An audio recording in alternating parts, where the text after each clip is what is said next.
Merci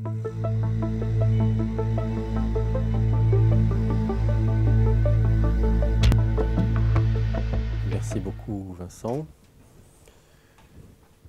Comme pas mal de gens le savent, j'ai un amour particulier pour les matrices. Et l'un des énoncés que j'aime bien en analyse matricielle, c'est celui-là, à savoir que la racine dm du déterminant d'une matrice symétrique positive de taille d, eh bien, c'est une fonction concave de cette matrice. Alors, on sait plus souvent que le logarithme du déterminant est une fonction concave. Les deux résultats sont intéressants. C'est celui-ci qui est optimal, mais le fait que le logarithme du déterminant soit une fonction concave a l'avantage de ne pas dépendre de la dimension d. Voilà. Alors qu'ici, on a l'exposant 1 sur d.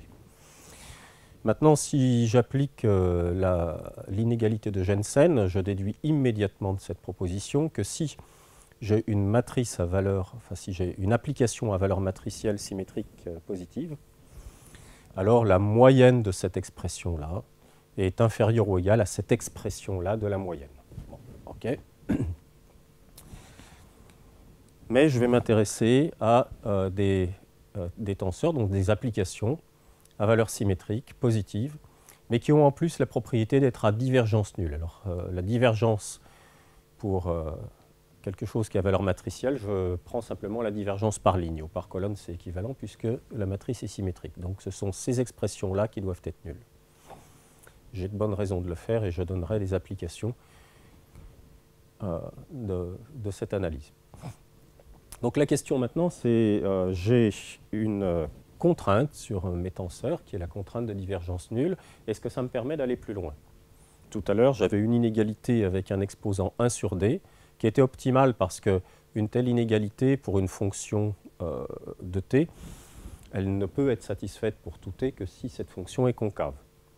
Bon, mais si je rajoute la contrainte différentielle, peut-être qu'on peut gagner. Donc, est-ce qu'on peut gagner? C'est-à-dire, est-ce qu'on peut trouver un S ici qui soit plus grand que 1 sur d, auquel cas l'application qui a t associe la puissance sième de son déterminant n'est plus concave, mais telle qu'on ait toujours cette inégalité-là, moyennant la contrainte de divergence nulle. Et dans ce cas-là, on dira que cette application, déterminant de t à la puissance s, est divergence quasi-concave pour suivre une terminologie, par exemple, qui remonte à Moret. Voilà. Alors cherchons d'abord une condition nécessaire pour qu'une telle inégalité ait lieu. Pour cela, on va faire des tests. On va prendre des tenseurs très particuliers, en fait des tenseurs qui ne prennent que deux valeurs.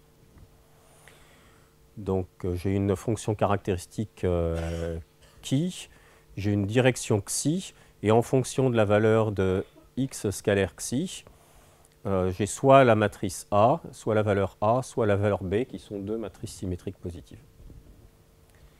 Voilà, la condition. Alors, un tel tenseur ne satisfait pas forcément la condition de divergence nulle. Il la satisfait si et seulement si xi, la fréquence ici, est dans le noyau de B-A.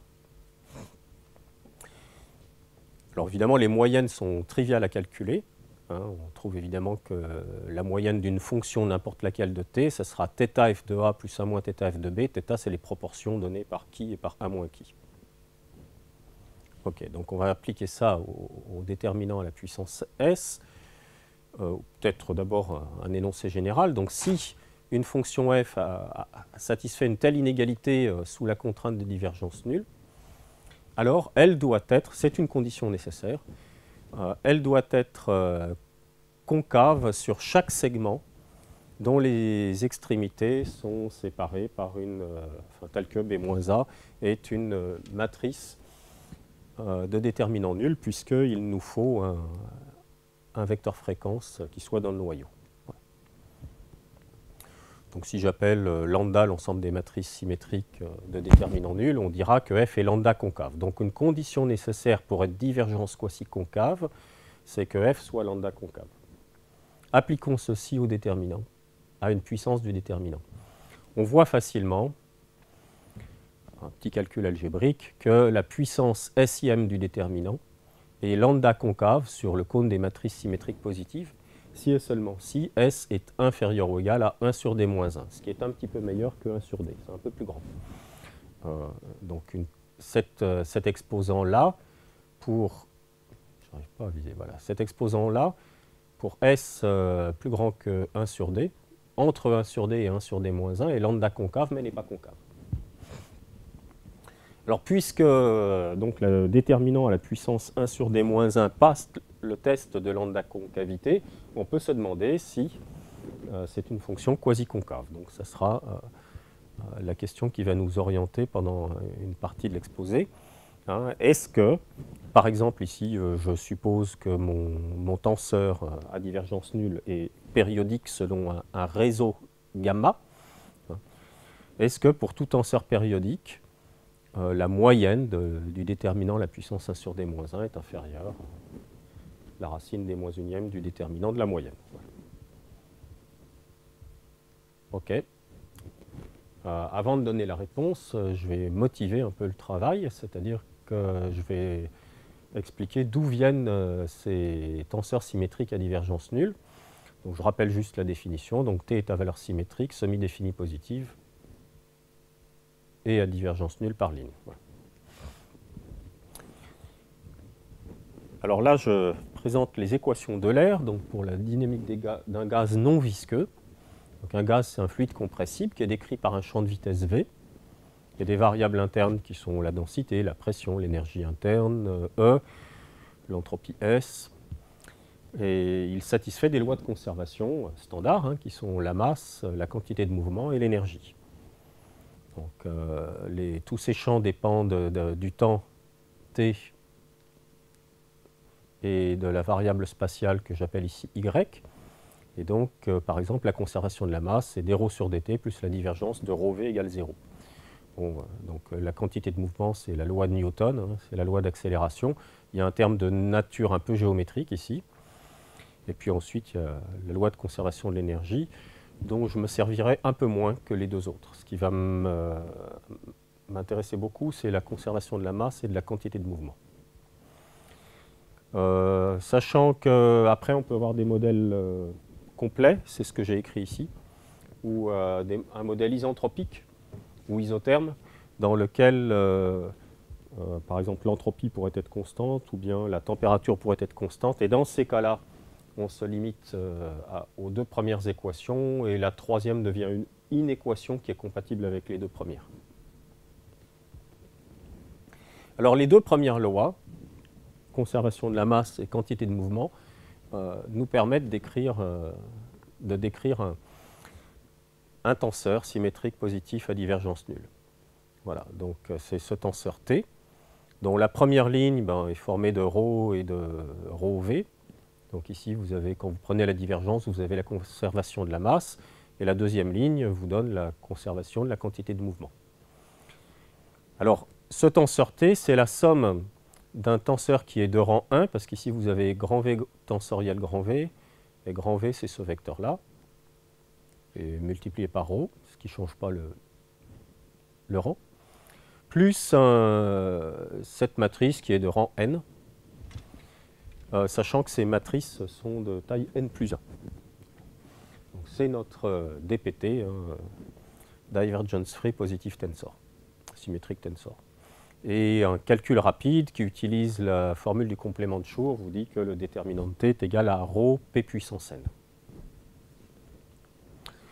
On peut considérer un gaz relativiste.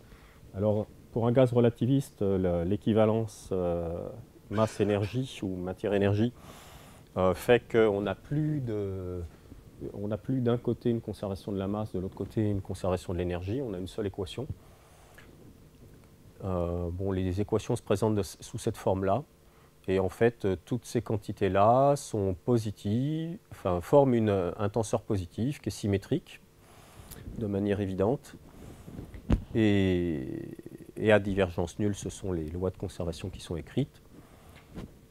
On pourrait croire que le déterminant est assez compliqué. Et en fait, non, c'est exactement la même formule. C'est ρ p puissance n.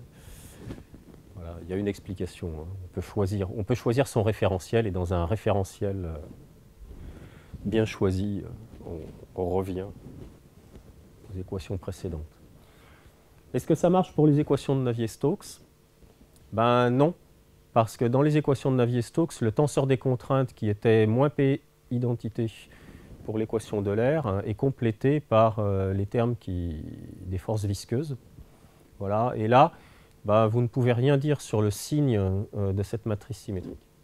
Et comme ça intervient dans le tenseur, en fait, vous ne pouvez pas dire si le tenseur est semi-défini positif. En général, il n'y a aucune raison qu'il le soit. Et donc, l'analyse qui suit ne s'applique pas au gaz visqueux, malheureusement.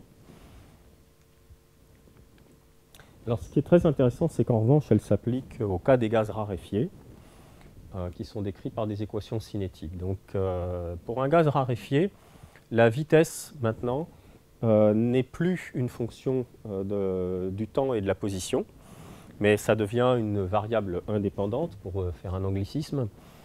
Et donc, l'inconnu du problème devient une fonction de ces trois variables, t, y et v. Donc, c'est une densité qui est donc une quantité positive. C'est la densité de particules qui ont la vitesse v au point t et y, enfin au point y à l'instant t. Alors, si les particules n'avaient aucune interaction entre elles, elles se déplaceraient simplement à vitesse constante. C'est ce que j'ai écrit ici. C'est une particule avec une vitesse v. Elle garde sa vitesse v tout le temps. Elle va à l'infini et il ne se passe rien. Et dans ce cas-là, la densité satisferait juste l'équation de transport d sur dt plus v scalaire gradient y, tout cela appliqué à f égale 0. Bon, fort heureusement, les particules interagissent, en particulier, elles font des collisions entre elles. Hein, c'est ce qui donne le comportement d'un gaz. Donc ici, un gaz assez raréfié, parce que les collisions ne sont pas si fréquentes que ça quand même.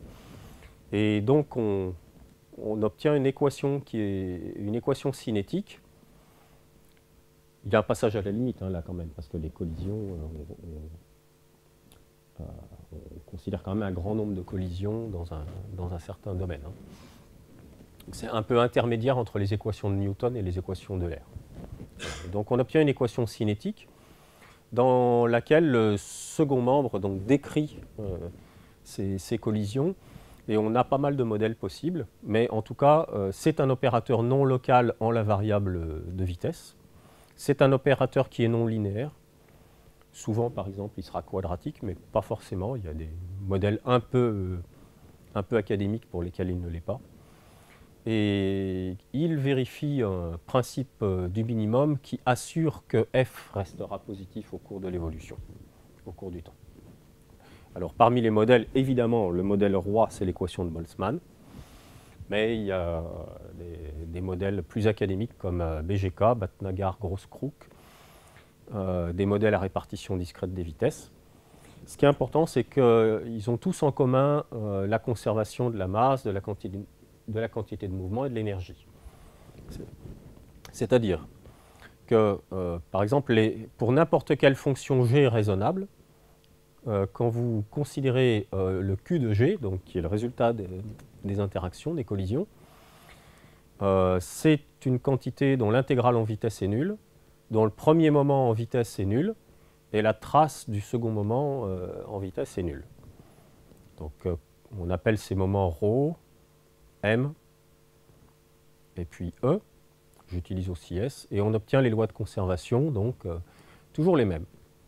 Conservation de la masse, conservation de la quantité de mouvement, conservation de l'énergie, et ici, là, le R, il fait même intervenir des moments d'ordre 3. Mais comme précédemment, comme pour l'équation de l'air, je vais surtout utiliser les deux premières lois de conservation, puisque j'obtiens ainsi un tenseur qui est symétrique, qui est positif, et à divergence nulle. Divergence nulle, ce sont les lois de conservation. La symétrie et la positivité sont évidentes, puisqu'ici f est positive, et que là j'ai des matrices de rang 1 du style x tensoriel x. Alors là, le déterminant est quand même plus compliqué, hein, mais je trouve qu'il a une structure intéressante. Donc le déterminant a une normalisation près. C'est une intégrale de grande taille, parce qu'ici j'intègre sur n plus une copie de Rn, enfin n plus une copie, hein, produit cartésien de n plus une copie de Rn. Donc j'intègre par rapport à n plus une vitesse, que j'appelle V0, etc. Vn. Je multiplie la densité prise en V0, etc. prise en Vn, et j'ai encore un facteur positif ici. Hein. Le déterminant est forcément positif, puisque mon tenseur est symétrique positif. Hein. Bon. Et ce facteur, c'est le carré du volume du simplex dont les sommets sont justement les vitesses que j'ai prises. Hein. Je suis dans Rn et j'ai n plus une vitesse, donc elles me définissent un simplex. Et le delta, c'est le volume de ce simplex. Donc je reviens à ma question dans laquelle il n'y avait pas encore de dynamique des gaz, hein, qui était sur la divergence quasi-concavité du déterminant la puissance 1 sur d-1. Donc, je rappelle ici la question. Voilà, on sait que la réponse est oui quand à la place de 1 sur d-1, j'ai 1 sur d, mais ça n'utilise pas la contrainte de divergence nulle, c'est juste l'inégalité de Jensen appliquée à une fonction concave. Alors, pour essayer de comprendre si on a des chances que la réponse soit positive, on regarde des cas particuliers qui sont signifiants. Donc, le premier cas particulier, c'est le cas diagonal. Donc, un tenseur diagonal. Donc, j'ai des fonctions sur la diagonale qui sont A1, etc., AD. Et j'ai la condition de divergence nulle, et ma condition de divergence nulle me dit que la jm fonction est indépendante de la jm coordonnée. Voilà ce que j'ai écrit sous la forme AJ de XJ chapeau, avec une notation qui est assez consacrée pour ça.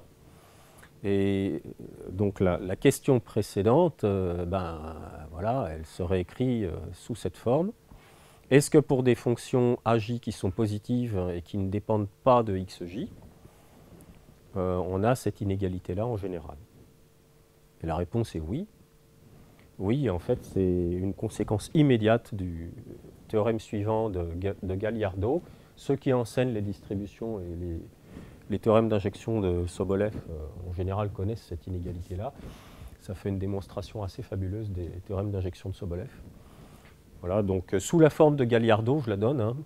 Après, il faut passer de cette forme-là aux AJ en faisant ce choix-là. Donc, sous la forme de Galliardo, j'ai des fonctions. Chacune, la jm est indépendante de xj. Donc, ce sont des fonctions sur Rd-1, et je suppose qu'elles sont dans Ld-1, de puissance d-1 intégrable. Et je fais leur produit, ça me donne une fonction de x sur Rd. Voilà, et le théorème vous dit que f est intégrable et que vous avez une inégalité qui est la suivante. Ça a l'odeur, ça a le goût d'une inégalité de Hölder, mais ce n'est pas Hölder. D'ailleurs, pour s'en convaincre, si vous faites d égale 2, c'est Fubini. Et dans ce cas-là, vous avez l'égalité. C'est le seul. Enfin, on peut avoir exceptionnellement l'égalité en dimension supérieure, mais dans ce cas-là, les fonctions sont très particulières. Voilà. Donc ça marche au moins dans le cas d'un tenseur diagonal. Alors, maintenant j'introduis une autre classe de tenseurs pour lesquels ça marche vraiment très bien. Je commence par l'observation que si d égale 2, tous les tenseurs symétriques à divergence nulle, positifs, peuvent être paramétrés par une fonction θ en construisant par cette construction. Voilà. Alors c'est quoi en fait cette construction? Eh bien, je prends la matrice hessienne de θ et je prends la matrice des cofacteurs, qui ici, c'est très simple parce que ça me fait une paramétrisation linéaire par θ si d égale 2. Mais la linéarité va être perdue quand d sera supérieur ou égal à 3. Bon, c'est évident qu'un tel tenseur est à divergence nulle. Donc ça se généralise en dimension quelconque. Et maintenant, ce n'est pas une paramétrisation de tous les tenseurs à divergence nulle, mais ça me donne une classe relativement riche de tenseurs à divergence nulle. Si j'ai une fonction θ qui est convexe, qui a cette intégrabilité, okay, alors matrice des cofacteurs de la Hessienne de θ, c'est un tenseur symétrique positif à divergence nulle. Bon, la symétrie est évidente, la positivité c'est à peu près aussi évident à partir de la convexité de θ, et la divergence nulle c'est la seule partie qui demande un petit peu de calcul. C'est pas non plus terrible.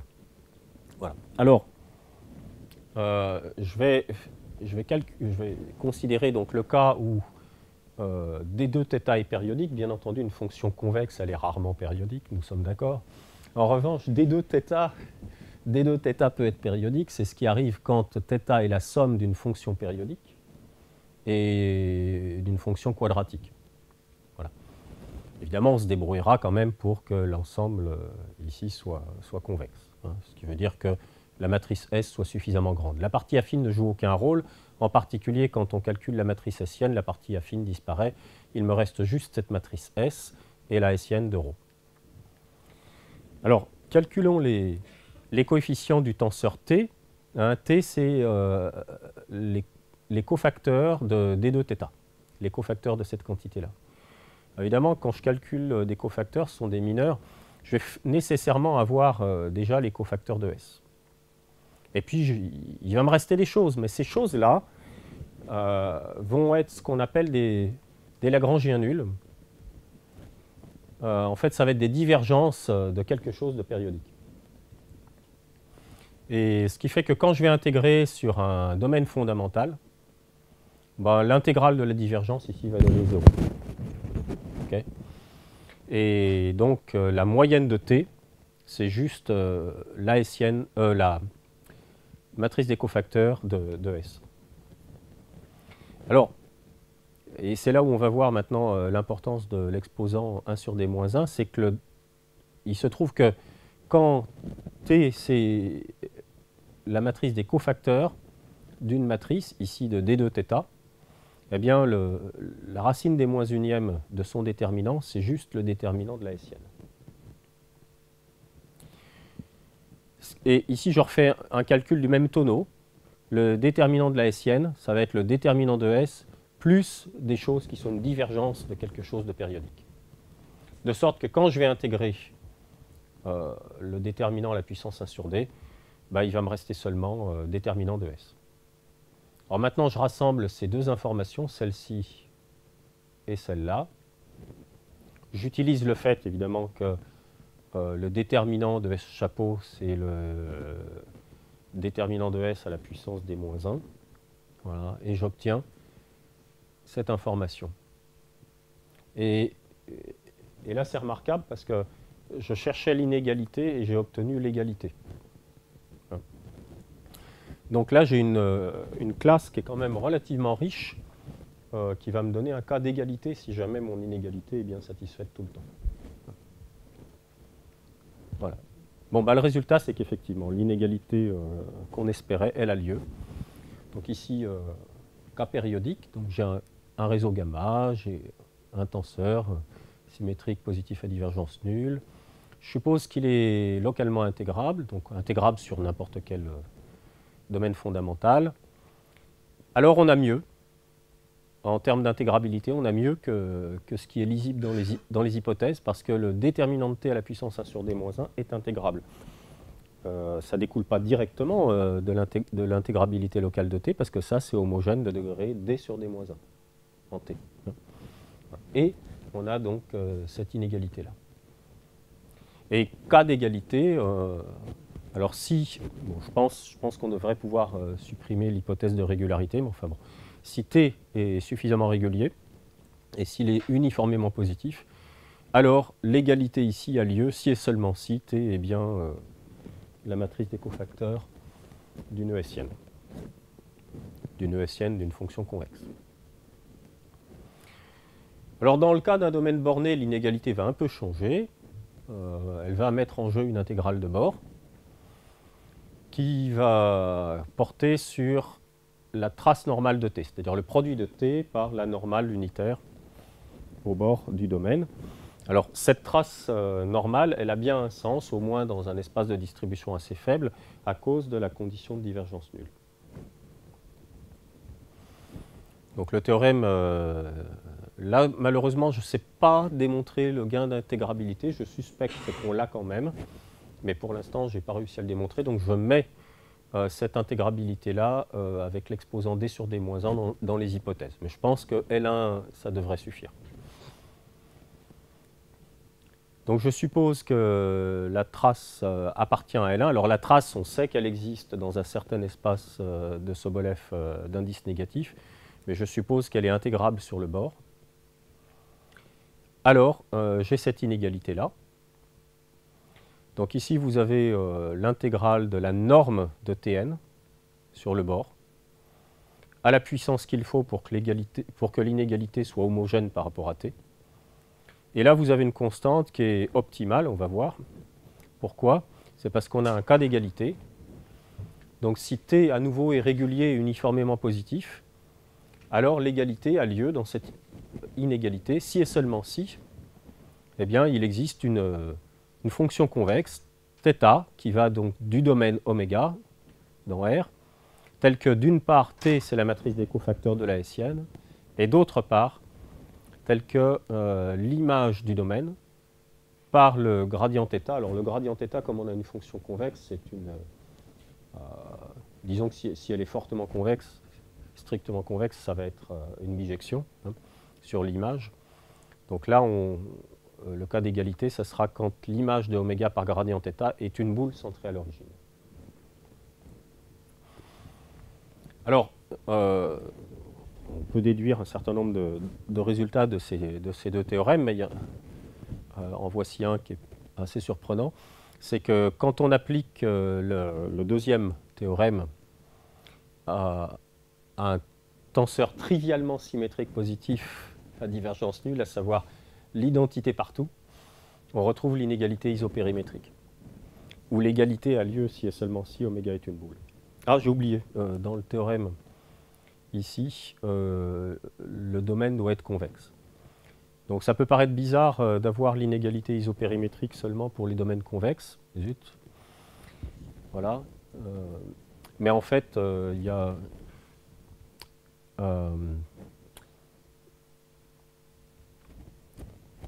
Zut, c'est pas Figali, c'est l'autre. Bon, un de mes collègues italiens bien connus, de Philippis, voilà, a remarqué qu'avec mon théorème, enfin, parce que j'ai une autre version du théorème dans laquelle je ne suppose pas que T est à divergence nulle, mais je suppose qu'il est à divergence mesure. Et dans ce cas-là, il y a un terme supplémentaire dans le membre de droite, okay, dans la majoration.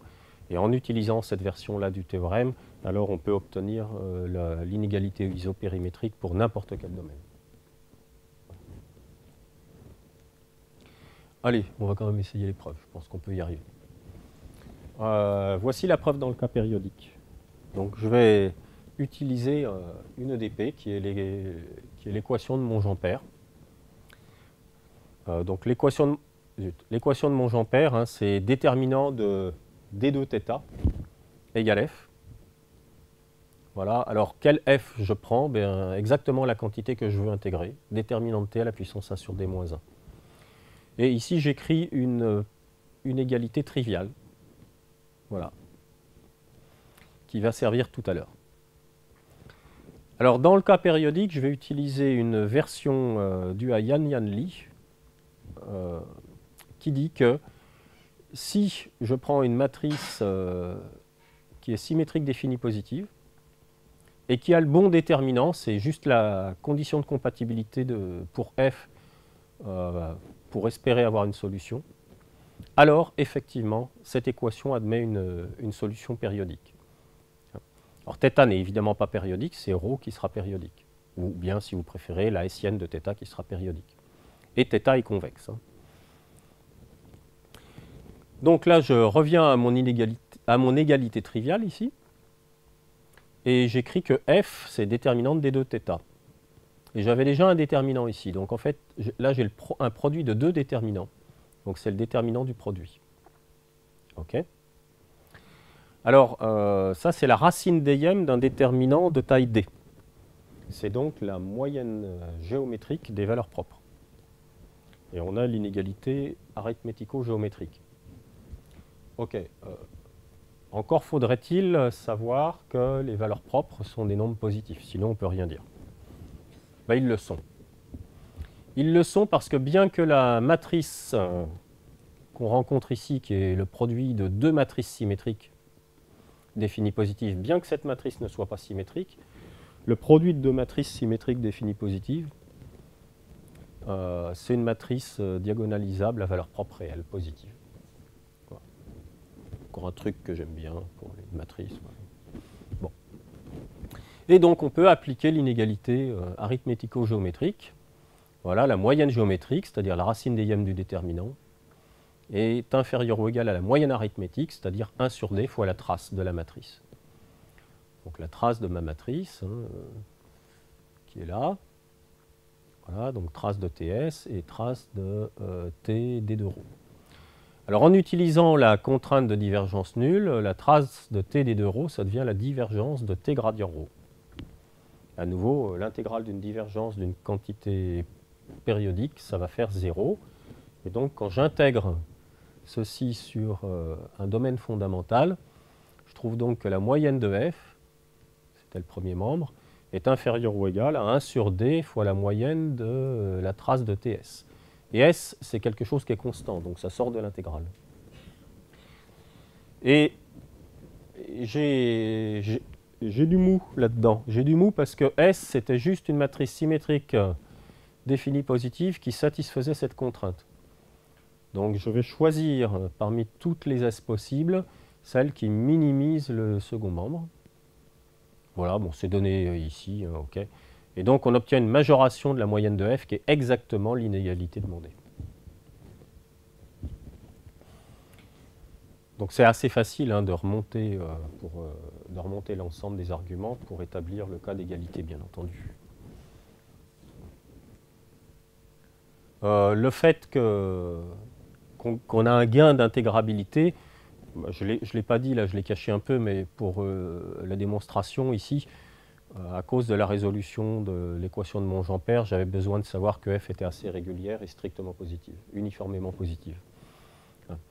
Mais ce n'est pas grave parce qu'après, on peut faire un procédé, on peut faire un argument de convolution, on peut rajouter epsilon identité et passer à la limite. Avec le lemme de Fatou, on gagne à tous les coups. Voilà. Donc on n'a pas besoin de régularité, on n'a pas besoin de stricte positivité, d'uniforme positivité pour le théorème final. Dans le cas d'un domaine borné convexe, il va encore y avoir une équation de Monge-Ampère, mais le problème aux limites va être de nature un peu différente. Ici, le bon cadre, c'est de considérer la théorie du transport optimal, et en particulier de prendre le transport de Brognier entre la mesure f, donc c'est toujours la même fonction f, déterminant de t à la puissance 1 sur d, donc la mesure f de x dx sur le domaine, et la mesure de Lebesgue sur une boule de rayon R. Il y a une condition de compatibilité, c'est que ces deux mesures aient la même masse. Donc elle est écrite ici. Alors le théorème de Brognier, c'est qu'il y a effectivement un transport optimal et que le plan de transport est... Alors, oui, je n'ai pas donné le coût du transport, mais c'est le coût quadratique, c'est le plus gentil. Voilà. Et dans ce cas-là, le plan de transport est donné donc par le gradient d'une fonction convexe, θ, qui envoie le domaine oméga dans la boule BR. Et en fait, θ, c'est une solution de l'équation de Monge-Ampère. Donc θ est convexe, bien entendu. Voilà. Et la condition limite, ici, elle est cachée. Elle est cachée dans le fait que gradient θ envoie oméga dans la boule BR. Donc vous pouvez penser que l'image du bord de oméga, c'est la sphère SR. Alors après, on raisonne exactement comme précédemment. Simplement, quand on n'avait plus le terme S, donc on a juste le terme en divergence. Et là, quand on intègre, il ne disparaît pas parce que l'intégrale d'une divergence, ça nous donne une intégrale de bord, l'intégrale de la trace normale, donc qui est là. Après, j'utilise la symétrie de T pour dire que ça, c'est Tn scalaire gradient θ. J'échange les rôles de n et de gradient θ. Et ensuite, j'utilise Cauchy-Schwarz Et comme gradient θ est majoré par R, parce que ça envoie oméga dans la boule BR, okay, donc je me retrouve avec ce facteur R et la norme de Tn. Et en utilisant l'expression de R qui était donnée par la contrainte précédente, ben, j'obtiens exactement l'inégalité du théorème. Alors, maintenant revenons à nos applications, à la dynamique des gaz. Donc le contexte, hein, je le rappelle, puisque j'en ai déjà parlé, donc mon tenseur est ici. Attention, D, la taille du tenseur et le nombre de coordonnées, ce n'est pas la dimension spatiale, mais c'est 1 plus la dimension spatiale, parce qu'il y a aussi la variable de temps. Hein. Donc X, c'est composé de la variable de temps et des variables d'espace. Voilà. Bon, j'ai mon déterminant, expression facile. Je fais une hypothèse de masse et d'énergie finie. Donc je suppose qu'à l'instant initial, la masse et l'énergie totale sont finies. La masse est conservée, la masse totale, donc je l'appelle M0. L'énergie totale, alors si je suis dans le modèle complet, elle va être conservée. Si je suis dans le modèle isentropique, elle ne peut pas croître. Voilà, donc en tout cas, j'ai une inégalité inférieure ou égale à E0, qui est l'énergie initiale. Alors, la pression, c'est une fonction de la densité et de l'énergie interne. Ou si vous préférez, de la densité de la température, ou si vous préférez, de la densité et de l'entropie. Ici, je la prends comme fonction de ρ et de E. Et pour des gaz raisonnables, P est un grand taux du produit ρe. Par exemple, pour un gaz parfait, la loi d'état, c'est carrément P égale constante fois ρe. Ce qui fait que l'estimation de l'énergie ici vous donne aussi une estimation de P. Donc dans L infini en temps à valeur dans L1 en espace. Et ça va jouer un rôle assez, crucial dans le calcul qui suit. Donc j'applique le théorème 3, celui dans un domaine convexe. Et comme domaine, je prends un intervalle de temps produit avec une grande boule. Et le rayon de la grande boule, grand R, est destiné à tendre vers plus l'infini. Donc j'ai mon intégrale sur mon domaine, oméga, de la racine d-1 du déterminant. d-1 c'est n, et donc ça me donne ρ puissance 1 sur n fois la pression. Là j'ai ma constante universelle, là. Et puis ensuite j'ai mon intégrale de bord de la norme de Tn. Alors, le bord, évidemment, de ce domaine, il a un bord au-dessus, un bord en dessous, et puis un bord latéral. Voilà, donc, voilà, dessous, dessus et latéral. Alors, le bord latéral, on va arriver à le contrôler justement grâce à cette estimation-là. Et on voit que quand R tend vers plus l'infini, alors ce n'est pas que ça tende vers 0, mais c'est qu'on peut on peut extraire, on peut prendre une suite Rn qui tend vers l'infini, est telle que l'intégrale de bord latéral tend vers 0. Et juste en utilisant l'em de Fatou, donc on va ici avoir des intégrales sur Rn à l'instant tau et à l'instant 0. Et l'intégrale latérale aura disparu. Et voilà ce qu'on obtient. Donc la même intégrale dans le membre de gauche. Et à droite, un truc bizarre, qui est la racine 1 plus 1 sur n, enfin l'exposant 1 plus 1 sur n de la somme de la masse et de la racine carrée de la masse et de l'énergie. Alors quand on voit ça, on est vraiment très troublé parce que c'est inhomogène d'un point de vue physique. Donc soit on s'est trompé, mais non, en fait on ne s'est pas trompé, soit il y a quelque chose à exploiter. Voilà. Alors fort heureusement, parce que sinon on se serait trompé, fort heureusement, non seulement M0 et racine de M0 et 0 ne sont pas de la même dimension physique, mais en plus, le premier membre n'est pas non plus de la même dimension physique.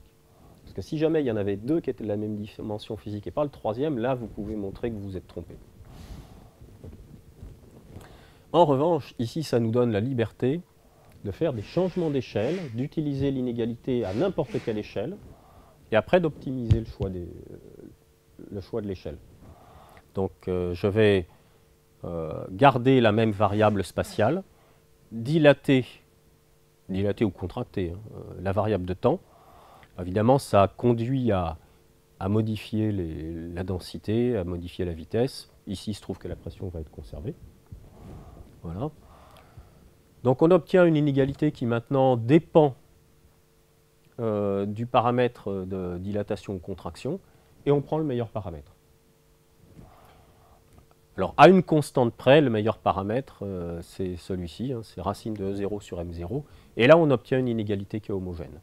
Maintenant évidemment ça veut dire que dans le membre de droite, les deux quantités sont les mêmes. Voilà. Donc on a obtenu quelque chose d'homogène. On peut encore faire mieux en observant que dans cette inégalité, le membre de gauche est invariant par changement de référentiel galiléen, alors que ce n'est pas le cas du membre de droite, puisque si la masse n'en dépend pas, en revanche l'énergie en dépend, à cause de la partie cinétique de l'énergie. Donc on peut encore faire mieux en introduisant cette fois-ci, en comparant l'inégalité sur tous les référentiels galiléens et en choisissant le meilleur. Donc ça revient à changer la vitesse, à lui ajouter ou à lui retrancher une vitesse constante. L'énergie est remplacée par ceci, c'est juste l'énergie cinétique qui a été modifiée, et on prend le meilleur V-bar. Voilà. Et maintenant, c'est le théorème final en ce qui concerne l'air. Donc c'est qu'on a cette inégalité-là. Alors oui, j'aurais dû mettre 0 plus l'infini ici. Les inégalités que j'ai obtenues étaient indépendantes de la borne de taux. De la borne taux. Donc ici, je l'écris avec 0 plus l'infini. Donc cette expression-là est majorée par la racine énième de la masse fois la racine carrée de D0, et D0, voilà, c'est une version galiléenne invariante du produit de la masse et de l'énergie. Okay. L'intérêt de cette estimation, c'est qu'elle améliore l'intégrabilité qui pouvait être connue concernant donc l'équation de l'air. Les deux estimations de base dont on disposait, c'était la conservation de la masse, qui vous dit que ρ est dans L infini en temps, L1 en espace, et l'estimation de l'énergie qui vous dit des choses analogues, et en particulier que P est L infini en temps et L1 en espace. Voilà. Et ici, on trouve qu'on a une meilleure intégrabilité parce que cette quantité-là, a priori, croît plus vite que ρ et que P quand ρ et P tendent vers l'infini. Donc on gagne en intégrabilité. On paye un prix cependant. Le prix, c'est d'avoir remplacé le sup en temps par une intégrale en temps. Alors dans le cas des modèles cinétiques, il n'y a pas énormément de changements, bien entendu, à part le fait que le déterminant a une expression plus compliquée. Je rappelle là quels étaient les moments. Et donc on a essentiellement la même analyse. Voilà, et on obtient donc le théorème que l'intégrale en temps de l'intégrale en espace, enfin l'intégrale en espace-temps, alors là ça devient un peu compliqué, que la racine énième de cette intégrale compliquée, voilà, est majorée par la même quantité que dans le cas de l'équation de l'air, sauf que D0 doit être adapté au cas cinétique, c'est tout. Voilà. Et donc là, on a une intégrale, on a 4 intégrales ici au lieu de 2 dans le cas de l'équation de l'air, parce qu'on doit intégrer à la fois en vitesse et en espace. Donc là aussi, on a un gain d'intégrabilité par rapport aux estimations de base qu'on connaît, parce que la conservation de la masse, ça concerne l'intégrale de f en espace et en vitesse, et après on prend le sup en temps, mais donc c'est linéaire en f. De même, la conservation de l'énergie, c'est l'intégrale de f fois xi carré, c'est toujours linéaire en f. Donc les estimations de base sont linéaires en f par essence. Tandis que celle-ci, elle est super linéaire en f, puisque ici vous avez n plus 1 facteur, et vous prenez la racine énième. Donc on gagne aussi quelque part en intégrabilité.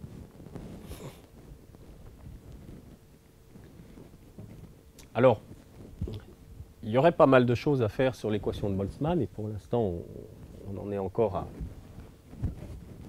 dans un domaine exploratoire, à savoir que bon, le problème de Cauchy pour l'équation de Boltzmann, on sait qu'il y a une solution, mais dans un sens très faible.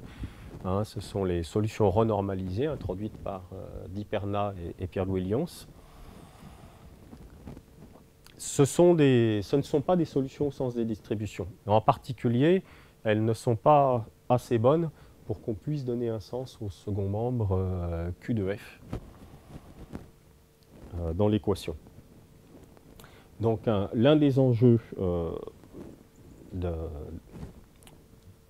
du travail actuel sur les équations de Boltzmann, dans lequel je ne suis pas vraiment engagé, hein, bien entendu, hein, ça serait de montrer que, ben oui, les solutions de Di-Perna et de Lyons sont bien des solutions distribution. Alors il se trouve que ça a été démontré en une variable d'espace, quand n égale 1. Et quand n égale 1, ça a été démontré justement à l'aide de cette inégalité, de l'inégalité du théorème que j'ai démontré. Parce que ce théorème était connu quand n égale 1. Il était connu après un travail de Boni. Alors Boni, lui, il avait plutôt travaillé sur les modèles à répartition discrète des vitesses, mais de toute façon, ce qu'il avait fait, ça s'adaptait à l'ensemble des modèles cinétiques. Hein. Donc il connaissait déjà cette inégalité. Et en particulier, il s'en était servi pour montrer que le problème de Cauchy pour des modèles à répartition discrète des vitesses était globalement bien posé. Et Cerciniani, donc, il y a une douzaine d'années, a utilisé cette estimation de Boni, en remarquant donc que ça marchait aussi sur Boltzmann, pour montrer que les solutions renormalisées sont bien des solutions au sens des distributions. Alors pourquoi ça a des chances de marcher en dimension 1 ? Pourquoi ça a marché en dimension 1 ? Hein, c'est parce que en dimension 1, ici vous avez juste un facteur, un exposant 1, donc là ça devient une intégrale habituelle, et maintenant vous avez deux copies de f. Donc je ne dis pas que c'est une estimation de f dans L2, mais c'est une estimation qui est quand même quadratique en f. Et il se trouve que Q, le terme non linéaire dans l'équation de Boltzmann, il est quadratique. Et le terme delta est ce volume-là, qui dans ce cas-là sera juste la distance entre xi0 et xi1, c'est la bonne quantité aussi pour attaquer, pour donner un sens au terme non linéaire Q de f. Voilà. Malheureusement, en dimension supérieure, le Q de f, il est toujours quadratique, mais notre estimation, elle n'est plus quadratique en f, ici. Hein, elle est homogène de degré 1 plus 1 sur n. Donc, pour l'instant, on ne voit pas comment on pourrait appliquer cette estimation-là pour en déduire un théorème à la Cerciniani en dimension supérieure. Bon, je ne dis pas que c'est désespéré, hein, il faut continuer à réfléchir, mais en tout cas, ça ne sera pas aussi simple. Alors, la dernière question qu'on peut se poser maintenant, c'est que il y a énormément de modèles en physique où on peut écrire un tenseur symétrique à divergence nulle, mais qui n'est pas positif, qui n'est pas a priori positif. On a vu par exemple le cas de Navier-Stokes, mais en fait, si vous écrivez les équations de Maxwell, un peu n'importe quoi, vous aurez un tenseur impulsion-énergie qui va satisfaire cette propriété, mais qui ne sera pas positif. Et donc on peut se demander s'il reste quelque chose quand on abandonne l'hypothèse de positivité. Hein, par exemple, on pourrait se demander si, sans positivité de t, on a une inégalité de ce type-là quand t est symétrique à divergence nulle dans un domaine oméga. Là, j'ai pris évidemment la valeur absolue du déterminant, parce qu'il peut être négatif.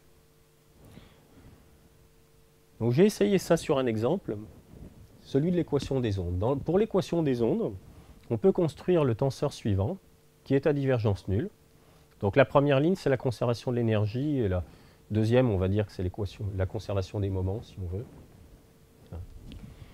Bon, il n'est pas très joli, mais son déterminant est très simple. C'est très souvent le cas, hein, que le déterminant est une expression simple. Les déterminants, ici, en général, ils ont un sens physique. Donc la c, c'est la vitesse des ondes, hein, bien entendu, c'est une constante.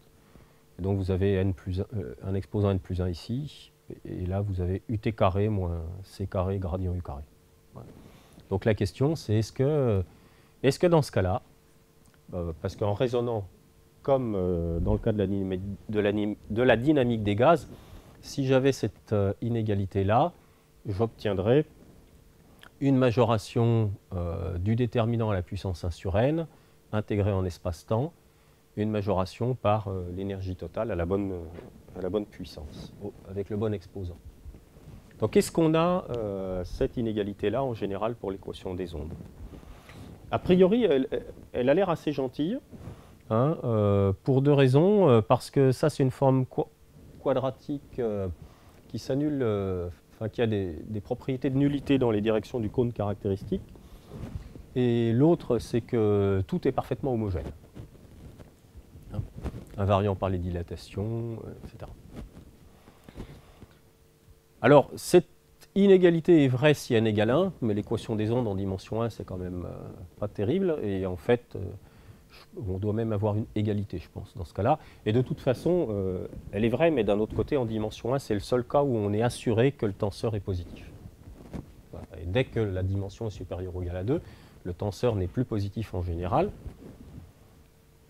Et il se trouve que Klein-Norman et Macedon, en 1993, ont montré que cette inégalité-là est fausse en dimension 2 et 3. Mais je pense que le calcul doit être valable en dimension quelconque. Voilà. Alors, elle est fausse, évidemment, quand on cherche pourquoi elle est fausse. Quelque part, on trouve une intégrale qui diverge, mais à la marge. Voilà. Donc, la morale de cet exemple, c'est que la positivité est essentielle pour le gain d'intégrabilité.